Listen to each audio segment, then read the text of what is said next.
19, beginning at verse 1. Luke chapter 19, beginning at verse 1.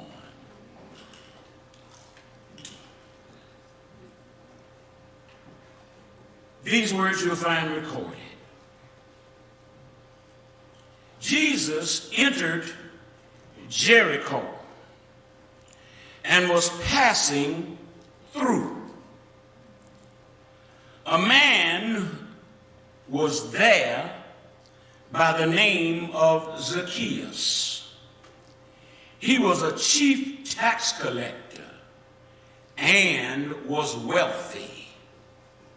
He wanted to see who Jesus was, but being a short man, he could not because of the crowd. So he ran ahead and climbed a sycamore fig tree to see Jesus, since Jesus was coming that way. When Jesus reached the spot, he looked up and said to him, "Zacchaeus, come down immediately. I must stay at your house today." So he came down at once and welcomed Jesus gladly. All the people saw this and began to mutter, "He has gone to be the guest of a sinner." But Zacchaeus stood up and said to the Lord, "Look, Lord, here and now I give half of my possessions to the poor. And if I have cheated anybody out of anything, I will pay back 4 times the amount." Jesus said to him, "Today, salvation has come to this house, because this man, too, is a son of Abraham. For the Son of Man came to seek and to save what was lost." I'm looking particularly at verse 4 and verse 5.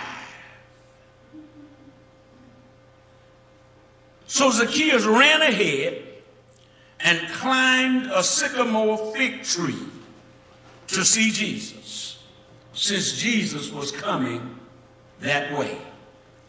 When Jesus reached the spot, he looked up and said to him, "Zacchaeus, come down immediately.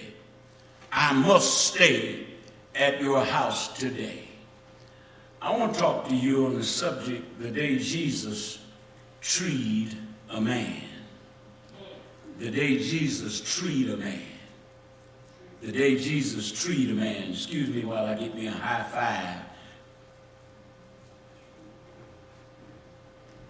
Bam. Right out of the hospital.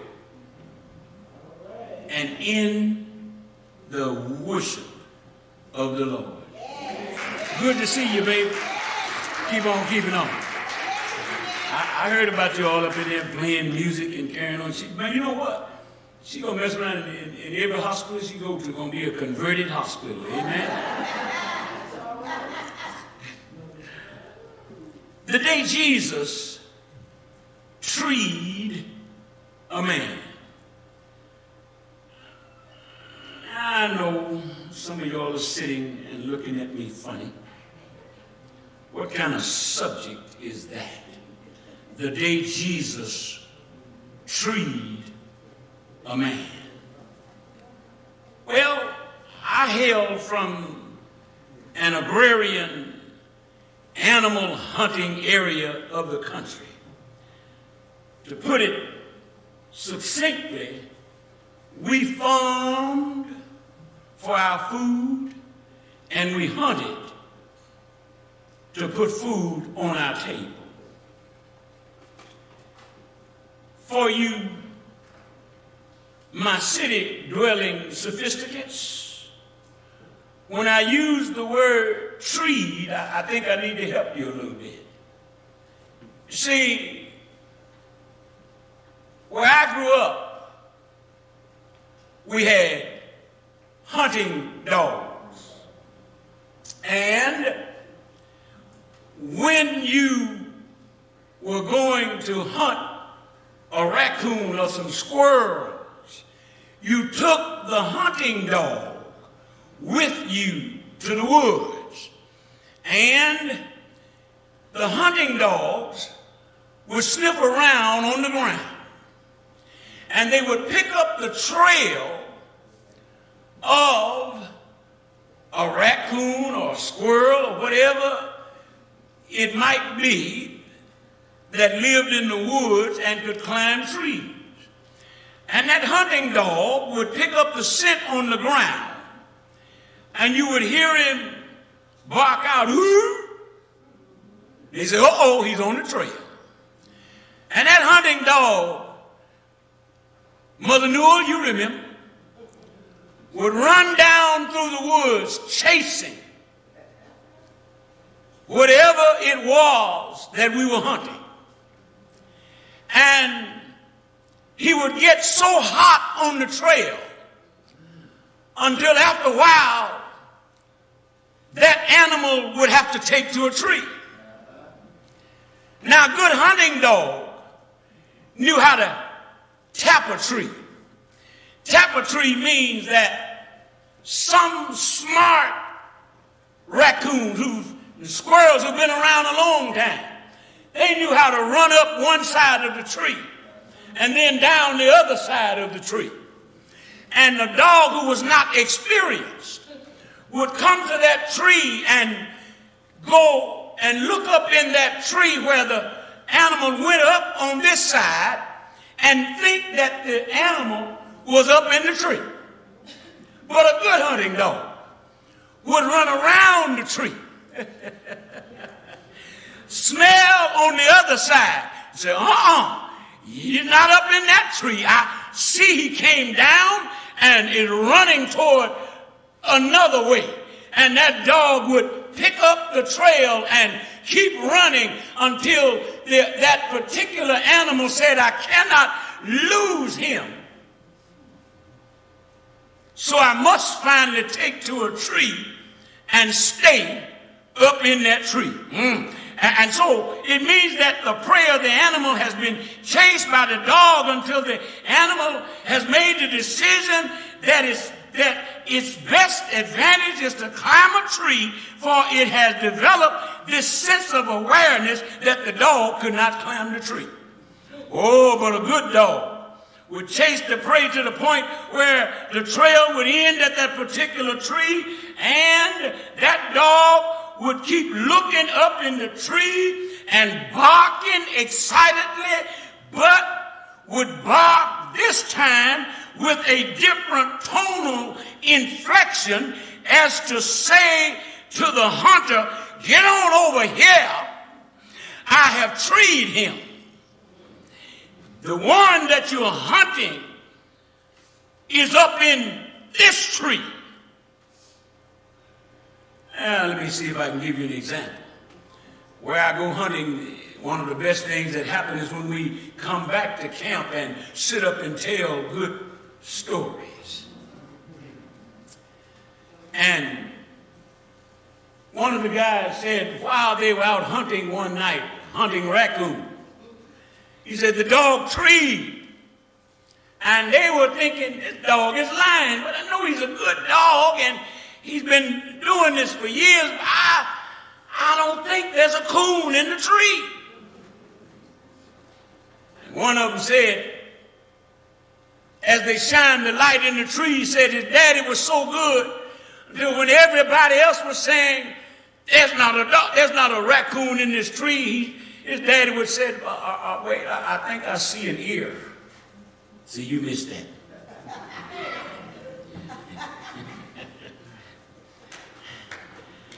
Now, you all, You catch it on the way home. Now, I've heard of dogs treeing a raccoon, a squirrel, or a possum, or a mountain lion, or some other type of cat. But in this text, I see something strange. I see Jesus treeing a man. Similar to a dog treeing its prey when the prey has to climb a tree. I also see Jesus in this text seeking his prey.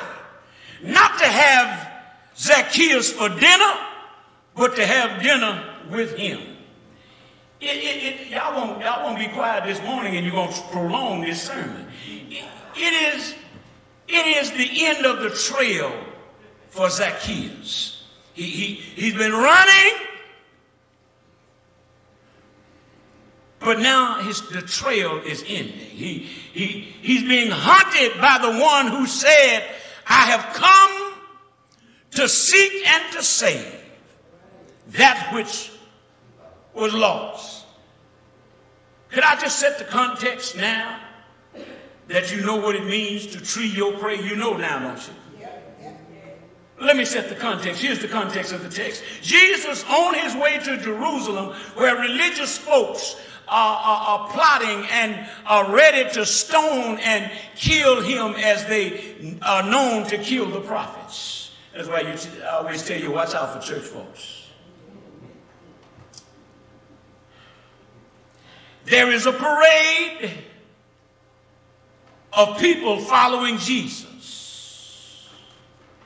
And the crowd is so large until Zacchaeus cannot see which one is Jesus. If you read the text, apparently he's been standing there on the parade route trying to see Jesus, but he cannot. So Zacchaeus, this rich chief tax collector who cheats people, but is a man of small stature. Some would say he was a short man with long money. He apparently has heard about Jesus, but now he wants to see Jesus. And so he climbs a sycamore fig tree. And Jesus looks up into the tree and shines his heavenly light on Zacchaeus. And like that hunter said, I think I see an ear. And even though it's Jesus' parade, Zacchaeus becomes the main beneficiary of Jesus' parade. Because Jesus saves him from his sin and refers to him as a son of Abraham, which means that Zacchaeus becomes a saint that day. And so, no pun intended to my Irish brothers and sisters as they celebrate St. Patrick's Day, but let me just say that Jesus turned his own parade into St. Zach Day parade. You're going to catch that one on the way home. It all started when Jesus treed old Zach. And that brings me to my first point. First point is this: you can't hide from the tree in a tree. You caught it. You cannot hide from the tree in a tree. It was Jesus who said, I am the tree of life. And old Zach climbed up in a tree just to see Jesus. The text didn't say he wanted Jesus to see him. He just wanted to see Jesus. Let me see if I can climb up here, peek through the limbs, and see if I can see who Jesus really is. That has always been the human story from the beginning of time as we know it. There we were, Adam and Eve, in the Garden of Eden. In the midst of trees, we sinned, and we took leaves also from a fig tree and tried to hide our naked sinfulness from God.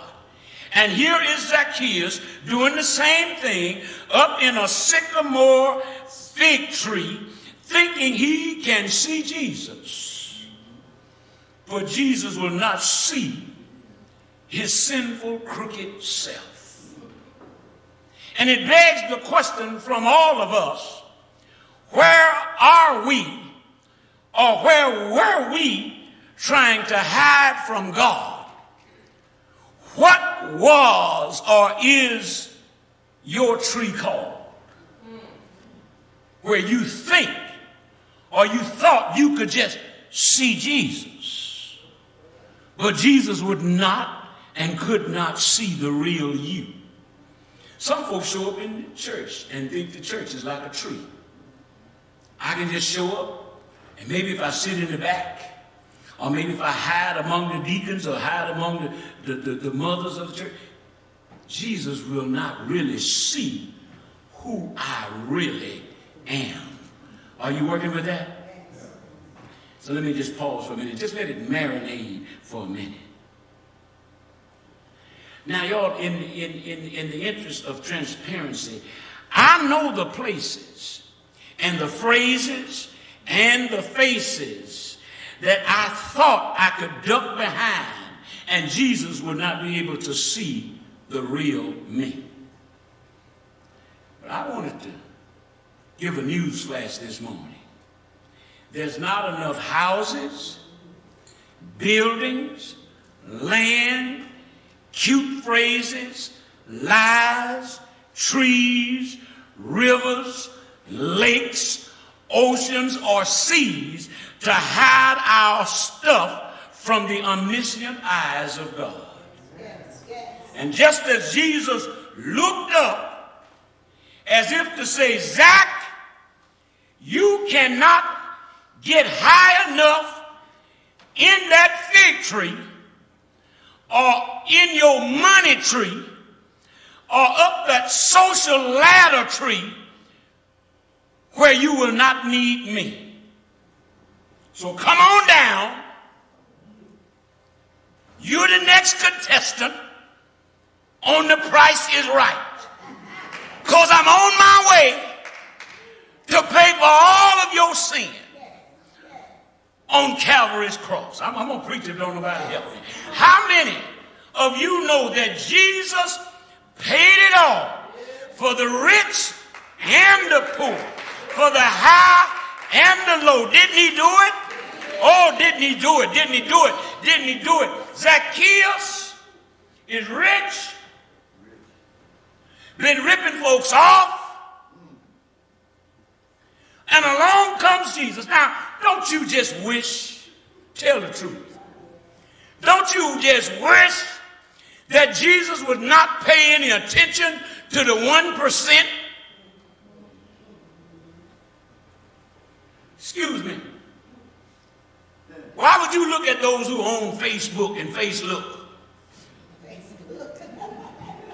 Why do you care about folks who own Twitter? I know who they are. I've seen them racist rascals for who they are.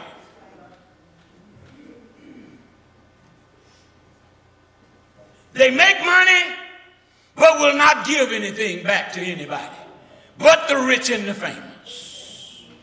Why would you even pay any attention to them? And you know what the Lord has had to teach me? Stop trespassing over into my business. I've learned that Jesus saves who he want to save. Jesus blesses who he want to bless, because that's his calling card. So nobody will be able to stand before God and say, if I just had a known. Well, I got to go on and get to point two because y'all being quiet on me today for some reason. I don't know. Let me get to point two. The thing I also like about when Jesus trees you is this. Point two is this. No matter who pouts, Jesus still will come to your house. No matter who pouts, Jesus will still come to your house. Let me just tell somebody. Do you know that sometimes the more you pout, the more Jesus will bless the person you pouting about? Ooh. I tell you, I've been at this a long time. And I know there's been folks who've been pouting about me and Jesus be laying some stuff on me. And I'm saying, well, what? I'm saying, well, why is that? It's in the text. It's in verse 7. All the people saw this when Jesus said, come down. I must go to your house. All the people saw this and began to mutter and said, he gone to be the guest of a sinner. I wish I had 2 or 3 folks who understood what I'm talking about this morning. There they were. I'm going to pout. And yet he still goes to Zacchaeus' house. I think I need to tell somebody. Stop worrying about your pouters and your doubters, because Jesus still will come to your house. Get your eyes off of them. I've gotten to a point I don't pay too much attention to folks who got their lip all stuck out, because I've learned that the Lord will allow me to walk on them stuck out lips so I can get to my blessing. Hey!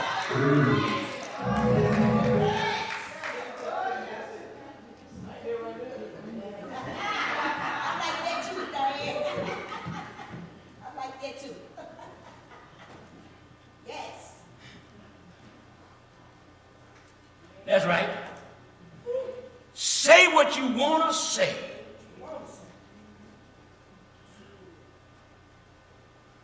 But when Jesus makes a decision that I'm going to your house, and I don't care who pouts.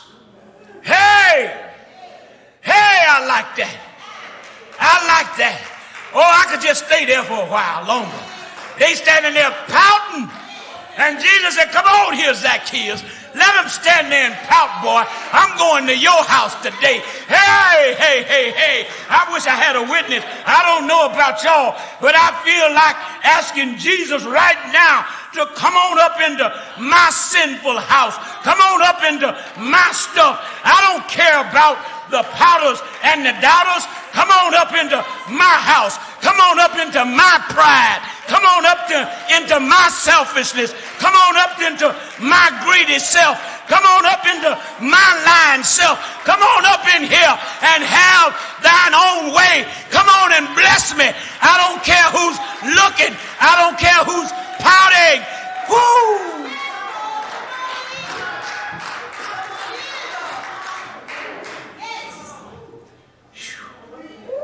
Hurry, hallelujah.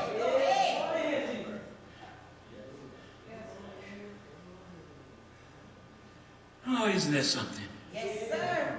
That just blows my mind. The text doesn't even say some. The text says all. See, all. Sometimes your life could have taken such a messed up path until everybody, say everybody looking at you saying, no. The Lord ain't got no business even touching somebody like her, touching somebody like him, dining with somebody like her, dining with somebody like him. Hey, but I like the fact that God's ways are not our ways. God's thoughts are not our thoughts. Hey! Woo. Yes, sir. The Bible says all of them stood there, muttering. Look at him. He's gone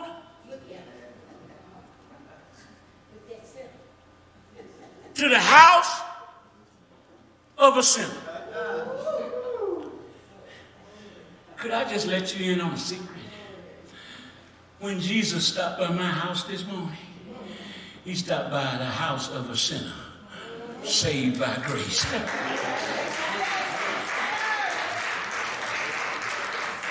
So, would y'all just excuse me here, but just like old Zacchaeus, I heard the voice of Jesus one day telling me to come down from that tree and have dinner with me. And I just want to tell somebody, oh, taste and see that the Lord is good, is good, is good. Good, good, good. What did y'all say? He's just good. He's just good. He's just good. He's good. He's just good. Jesus. And you know that story. When Zacchaeus came down from that tree, took Jesus to his house. Oh, my Lord. Some awesome things happened up in that house. Which brings me to point 3, and that is this. He got blessed from the tree house to his house. Let's put it personally. Jesus will bless you from the tree house to your house. Whatever tree you're hanging out in, whatever where you think you could hide from Jesus, he'll come to your house and bless you. He'll bless you from the tree house to your house. Come down from that tree, he said. I must stay at your house today. And when he got there, y'all, I don't know what happened. The text says, old Zach stood up. Woo! I want to tell somebody, I wish a few more rich folks would just stand up. Stop playing games. Old Zacchaeus stood up. I don't know what Jesus said to him. I don't know exactly how it all happened, but the text says Zacchaeus stood up. But my imagination says, perhaps he said, excuse me, Jesus. A wonderful change has come over me. And could I just testify, Lord? And he said, here's what I want to do. I want right now to write my living will and testament. I want to give half of everything I have to the poor. Now, wait. And better than that, whoever I've wronged. And tax collectors knew that they had wronged some people. Because I told you before, in collecting taxes, they always collected more than the government said that the people owed so that they could line their pockets. So he said, I want to give back. You heard it, didn't you? 4 times. You missed that. If I took $10, I know how much interest I've gained. And so if I took 10, I want to give back 40. Oh, I wish there are those who could hear Warren Buffett when Warren Buffett asked the question, why should my secretary pay more taxes than I pay? And why should some folks be able to quadruple and inflate the price of their property so they can get a favorable loan from the bank? And then, when it comes time to pay taxes on that which they said cost this much, they now say that my property is only worth that much, and then do not understand why they're being prosecuted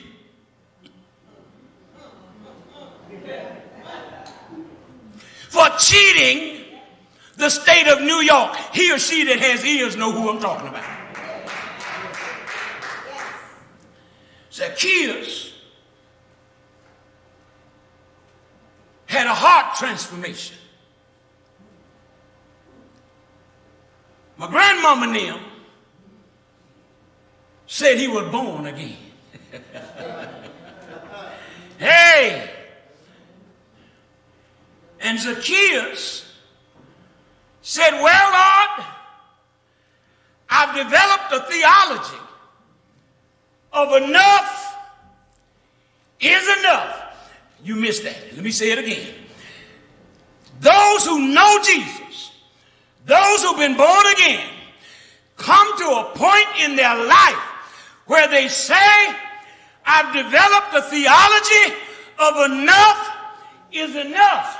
Wait a minute. You blessed me with this house and it's paid for. You gave me children, sent them off to college. They're out of college, got good jobs. But I'm still trying to see if I can get some more. But when is enough enough? Zacchaeus said, enough is enough. And the whole house changed on that day. Zacchaeus' attitude changed. Zacchaeus' finances got restructured. Poor folks received a blessing from Zach's house. He stopped cheating and started treating. And Jesus said, today salvation has come to your house. You see, it's hard to say you've been saved when you can't be saved from what you got.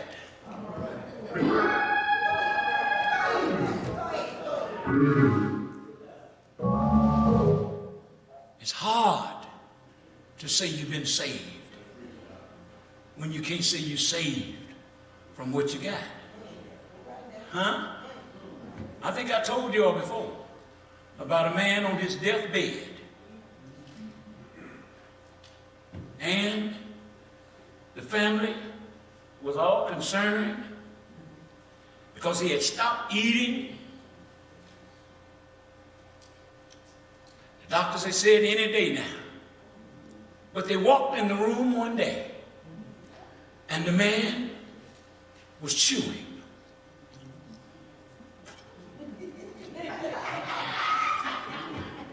They said, oh, Grandpa gonna get better.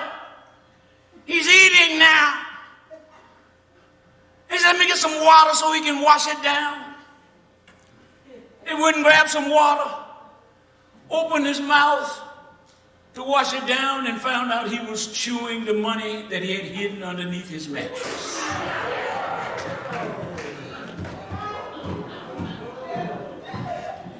Even in dying, he was chewing his money. I got to go on now. I got to leave y'all. Jesus said, you come down from that tree and have dinner with me. I want to sup with you and let you sup with me. And I stopped by to tell somebody that Jesus at your house doesn't matter where it is that you make your house. You miss that. When Jesus comes to your house, it don't matter where it is you make your house. Salvation has come to your house, and it has a double meaning. Jesus just got a double meaning that he laid on the board. Number one, your house is your personal self. So I've come up in your personal self and I've saved you. Can I get a witness? And I want you to know that salvation has also come up in this house where you live. Hey, hey, hey, can I get a witness? Jesus is saying to him and to us that it does not matter where you live. I'll get all up in your personal house and your residential house. Can I get a witness? Hey, hey, if you let me live in your personal house, it does not matter where you make your other house. Your other house may be a sprawling mansion, but if I live in your personal house, I'll also live in your mansion. Your house may be a modest family home, but if I live in your heart, I'll live in your modest home. Your house may be a homeless shelter, but if I live in your heart, I'll live in your homeless shelter. Your house may be an apartment, but if I live in your heart, I'll live in your apartment. Your house, your house may be assisted living, but if I live in your personal house, I'll also live in your assisted living house. Your house might be a convalescent home, but if I live in your personal house, I'll be all up in the convalescent house. Yeah, yeah, yeah. Your house may be under a viaduct in a tent, but if I live in your heart, I'll be in the tent. I'll be under the viaduct.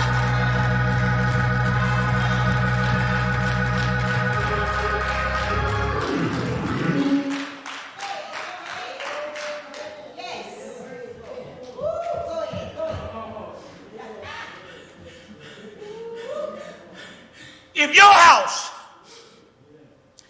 means you gotta sleep in your car,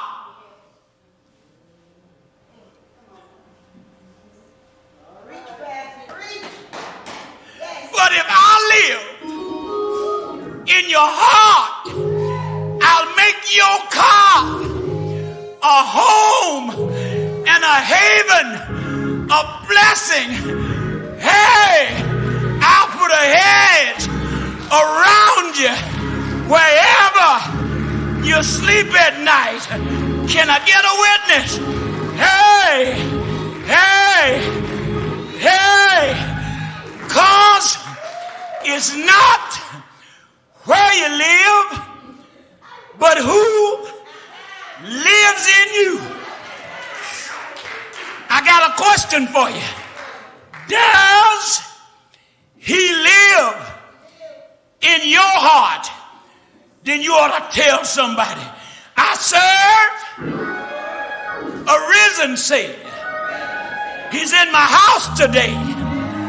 I know that he's living in my house.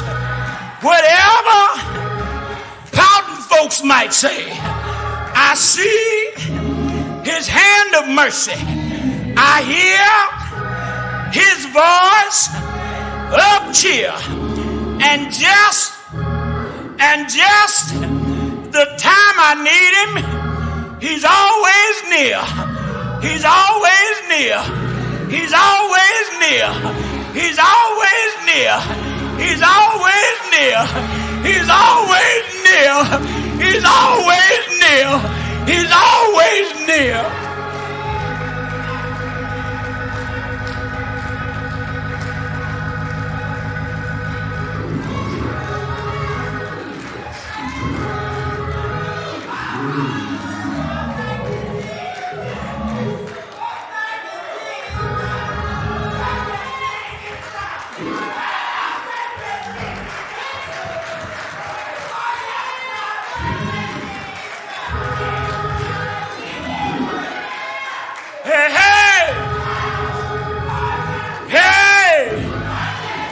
I'm so glad he looked up in the tree and saw me and said, come down. I'm going up in the tree for you. And he went out on Calvary's cross, hung there on a tree, said, Shears, don't you ever get back on the tree again. I sacrificed for you once and for all. Hey, hey, ain't he all right? Hey, yes he is.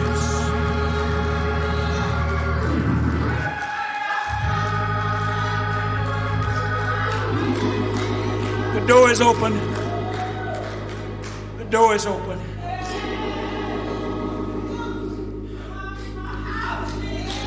Yeah, yeah, Lord, yeah, Lord, have thine own way, have thine own way. Come on, come on, come on, come on in the house. I don't know about you. But I feel like old Zacchaeus must have felt. For I came to Jesus just as I was. I was weary, wounded and sad. And I found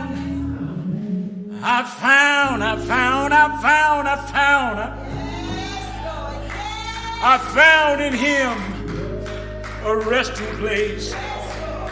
And y'all know what? He has given me joy. Joy, unspeakable joy. Joy that the world can't give and the world can't take away. And